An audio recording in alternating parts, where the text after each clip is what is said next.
எல்லாருக்கும் வணக்கம். இந்த பதிவு யாருக்குன்னா, மதிப்பிற்குரிய ஐயா கே. ராஜன் சார் அவர்களுக்கு. எல்லாரும் சொல்கிறாங்க, அவர் பெரிய கடன் தொழிலில் இருந்தார், இறந்துட்டார், அவர் கொடுத்த பணம் ஆனால் ஒன்று மட்டும் யோசிங்க,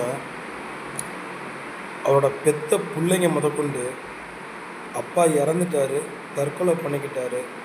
தற்கொலைன்ற வார்த்தை இந்த இடத்துல நான் யூஸ் பண்ணுறது ரொம்ப கஷ்டமான விஷயம், கடினமான விஷயந்தான்.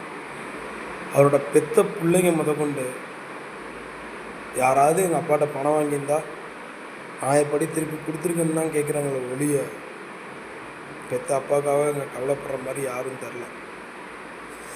ஒரு மனுஷன் 4.5 வருஷமாக தனியாக ஹோட்டலில் ரூம் எடுத்து ஸ்டே பண்ணியிருக்காரு.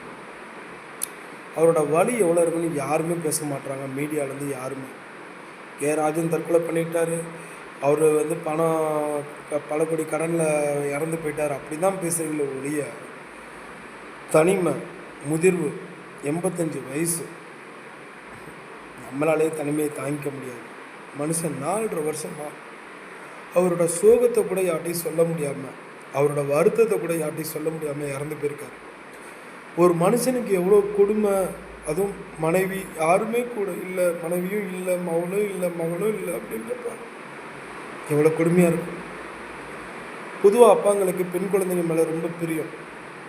அதுவும் ஒரு 6 மாதத்துக்கு முன்னாடி தன்னோட மருமகனும் இதே மாதிரி இறந்து போயிருக்கார். வாழ்க்கையில் தனிமை ரொம்ப ரொம்ப கொடுமை. இதை தனிமையில் இருக்கிற என்ன மாதிரி ஆளு தான் புரிஞ்சுக்க முடியும். வாழ்க்கையில் ரொம்ப கஷ்டமான விஷயம் தனிமை. ஒருத்தவர் 85 வயசில் தற்கொலை பண்ணிக்கணும், அதுவும் ஆற்றுல குதித்து இறக்கணும் அப்படின்னு ஒரு முடிவு எடுக்கிறாருன்னா அவர் மனசு எவ்வளோ கல்லாக்கியிருப்பார். பணம் அவருக்கு பிரச்சனையே இல்லைங்க, ஆனால் அந்த மனசை கடைசி காலத்தில் கூட நமக்குன்னு ஒரு உயிர் இல்லைன்ட்டு தான் அந்த ஐயா இந்த முடிவு எடுத்திருக்காருன்னு நான் நினைக்கல. அதான் உண்மை. ஒரு மனுஷனுக்கு அவனோட மனசை சந்தோஷப்படுத்திட்டாவே, ஒவ்வொரு மனுஷனும் இந்த உலகத்தில் பிறந்த ஒவ்வொருத்தவரும் குறைஞ்சது 70 வருஷத்துக்கு மேலே உயிரோடு இருப்பாங்க. அதனால் தவறான பதிவை ஐயா ராஜன் அவர்களை பற்றி போடாதீங்க.